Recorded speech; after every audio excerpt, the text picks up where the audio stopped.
Welcome to Nightmare County. I'm your host, Rando M. Gould, and on tonight's video, we're going to talk about the 1972 martial arts classic, The Chinese Connection, starring the immortal Bruce Lee. This film was also known as Fist of Fury, originally, but I will talk about the title change later on in the video. This movie, of course, stars the immortal Bruce Lee in what would be his second feature film for Golden Harvest. The movie is produced by Raymond Chow and directed by Lo Wei. Not only did Bruce Lee star in this film, he also did the action choreography. I will never forget when I first saw this movie. I was around 10, 11, like I was most of the films I got into. Yet, this film wasn't the first martial arts film that I actually saw. The first few martial arts films that I ever saw were films like American Ninja, Lone Wolf McQuade with Chuck Norris, and several others. It would be few years after those that I would actually come across any Bruce Lee film. And in fact, the very first Bruce Lee film didn't even have Bruce Lee in it. It was a Bruceploitation film that I saw before any of Bruce Lee's actual films. The first Bruce Lee film that I actually saw was Enter the Dragon. And for many years, I thought that it was the greatest martial arts movie of all time. I love Enter the Dragon, don't get me wrong. I have seen it probably just about as many times as any other martial arts flick, other than the one I'm fixing to talk about today. But Enter the Dragon, the reason why I love that film is because Bruce Lee seemed like a superhero in that film. And he would, actually, nearly in all his flicks, anytime I watched him as a kid. But growing up, I started to come around to thinking that maybe his other films were better than Enter the Dragon. And I do believe that The Chinese Connection, or Fist of Fury, depending on which audience that saw it, is without a doubt Bruce Lee's best film. And I think it has a significant importance that his other films, his other films are important, but for some reason this film just seems more important with its themes and story and everything. And to me, it's got some of the best action choreography in it. That is probably, at that time, some of the most realistic action choreography in a martial arts flick. That's everything about it, from Bruce Lee's charisma to his attitude and everything in this flick. It's just awesome. It's also the film that introduced the world, or the American audience especially, to nunchucks. Which I'm pretty sure caused many of people to go out and buy them and try to find out if they could actually use them, and end up just getting hurt severely. But yeah, there's something about the Chinese Connection that just, to me, or Fist of Fury. I keep saying Chinese Connection instead of Fist of Fury, but like I said, I am going to talk about that later in the video. It's actually known as Fist of Fury, but there was a title change in America and everything, and it got mixed up. But anyways, for me, as a kid growing up, it was always known as Chinese Connection. And yeah, I think any kid who watched Bruce Lee, or even till today, who's an adult, anyone who's an adult, or you can still show the films to kids, but as an adult, Bruce Lee was just this iconic superhuman figure. And it's like when you saw him on film, it's like you immediately knew that he was important. And not just as an actor or martial artist, but as an individual. Not just for cinema, but for his wisdom and ideology and everything. Or just superb. And there was just something about him. Like I said, you could watch the films and you're just mesmerized by his charisma, his athleticism, and everything. And I quickly became a fan of his due to Enter the Dragon.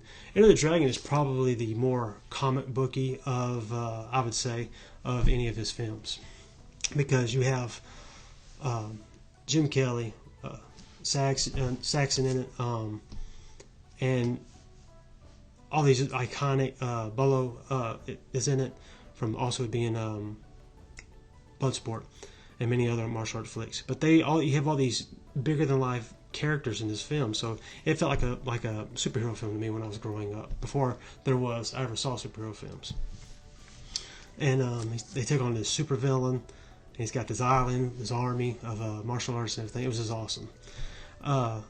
But Chinese Connection is, to me, the most realistic, or the most real of his films, for me anyway. Especially when I saw it as a kid. And that's probably why I didn't catch on and like it as much as I do now as an adult. As I've gotten older, I appreciate the Chinese Fist of Fury, or Chinese Connection, more so than the rest of his films. I mean, don't get me wrong, I love Big Boss, or the very first film, or Way of the Dragon. But and I love the actual footage that went into the Game of Death. But Chinese Connection, it just hits all the marks for me when it comes to a martial arts flick. And that being said, I'm sitting here babbling about my interest in everything. Let's go ahead and talk about the movie. The Chinese Connection is set during the early 1900s, during the Japanese occupation of Shanghai. The story revolves around Shenzhen, played by Bruce Lee, who arrives a bit too late for his master's funeral. After not believing the reason for his master's death, he decides to find out the truth. When people from the Japanese dojo arrive at the funeral, they taunt Shenzhen and the other Jingwu students, as they also challenge them. Later on, Shenzhen goes to the Japanese dojo, accepting their challenge, and takes them all on. Eventually, Chen learns that his master was poisoned, which leads him on a quest of revenge and deadly consequences. The Chinese Connection was originally titled Fist of Fury, as I previously said, whereas the actual first Bruce Lee film, Fist of Fury, from 1971, was originally titled The Big Boss.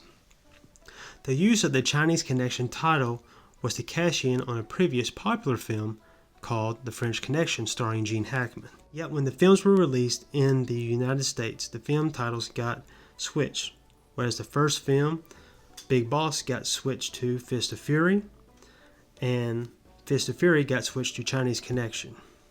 The film would go on to be a box office hit and set many box office records. That was until Bruce Lee released his next film, Way of the Dragon, which also starred Chuck Norris.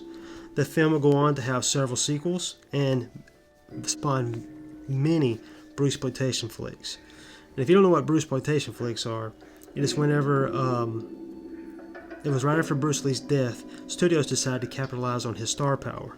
So they would use lookalikes, stand-ins, or doubles in their flicks, or even use cut-out prints of Bruce Lee's face to make their movies. And I hope that if you've never seen a Bruce Lee movie, by some chance, and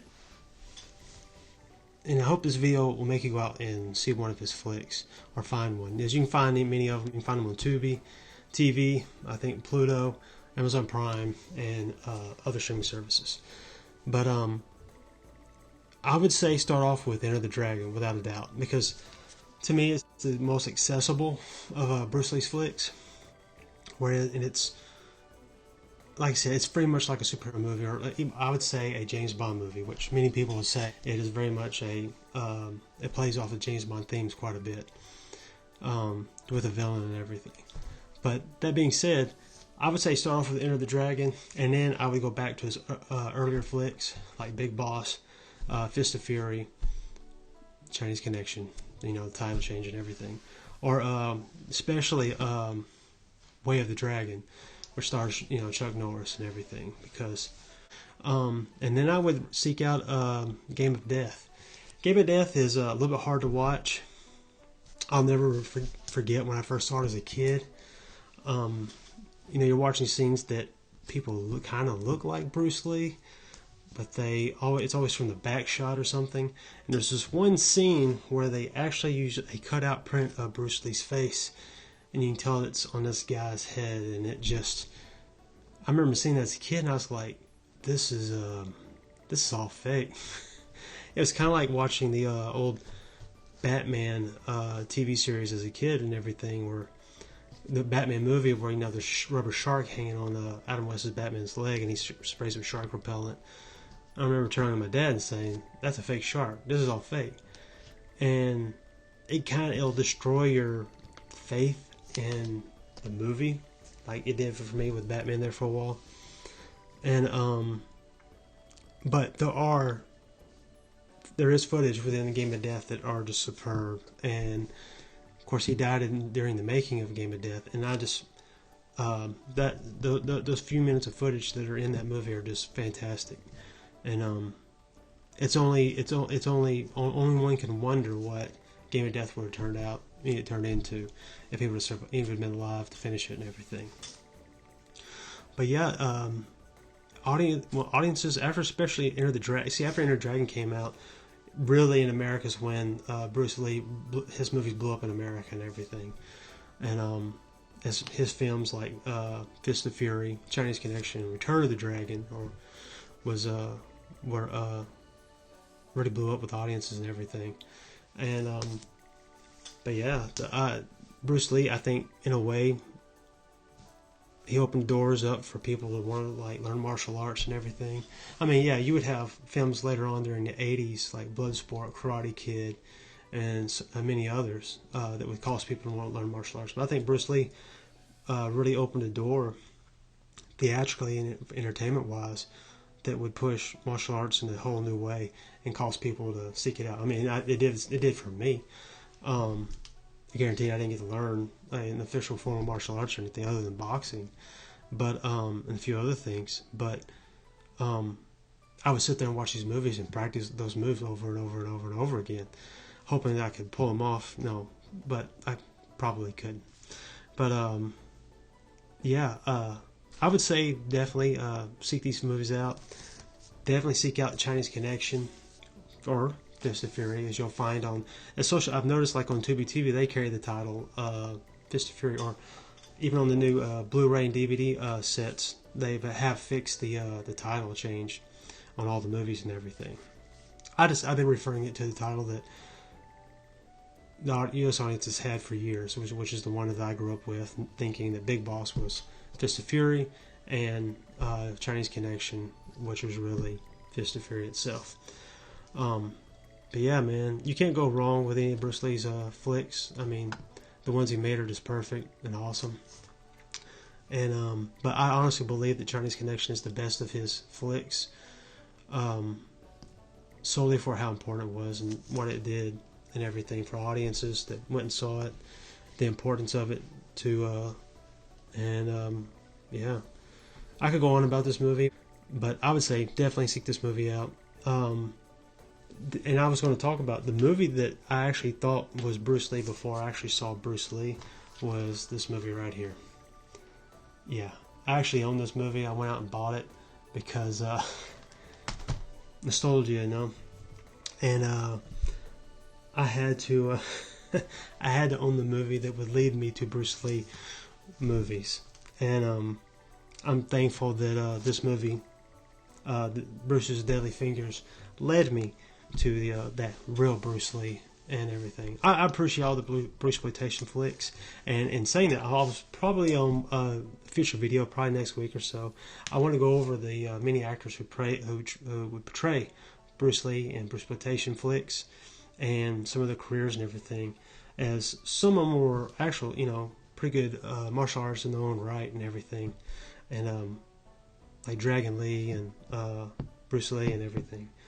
I like to talk about them because, it sucks that they got brought in to capitalize on the death of Bruce Lee, and they would never be able to get away from that, even though they, in their own right, were good actors and stuff and everything, and martial artists. And it's that they were stuck. It's like you take that job, and you'll never be able to take another one, and because you'll be stuck with that moniker and that look and that stigma and everything. But I want to talk about those because they're fun flicks in their own right, if you just want a good martial arts flick. And I watched a many growing up and everything. But I hope you enjoyed this video. If you didn't, let me know in the comments section. Tell me what I need to do better. You have to excuse me. I hope I didn't mispronunciate anything. But if I did, I promise you I'll get better at it. But yeah, I hope you enjoyed the video. video. See, I hope you enjoyed the video. Hit that like button, and if you want, hit me up in the comment section. Talk about your favorite Bruce Lee movie and why. And you also hit me up on Instagram or Facebook under Nightmare County, and we'll talk about Bruce Lee or any other martial arts flick that you want to talk about, as I do enjoy these. Like I said, it was like growing up, it was like martial art movies, horror, and they were right there with each other. And I enjoy them. And I'll try to do better, especially when I go into the other martial art flicks. I'll do my best to pronunciate the names correctly, because hopefully my speech won't impede that or anything. But that being said, hope you enjoyed the video. I thank you for watching it. Give it a thumbs up if you liked it. If you didn't, yeah, man, you can give it a thumbs down. It's all good. Like I said, hit me up and we'll talk about whatever. That being said, don't be a stranger and tune in.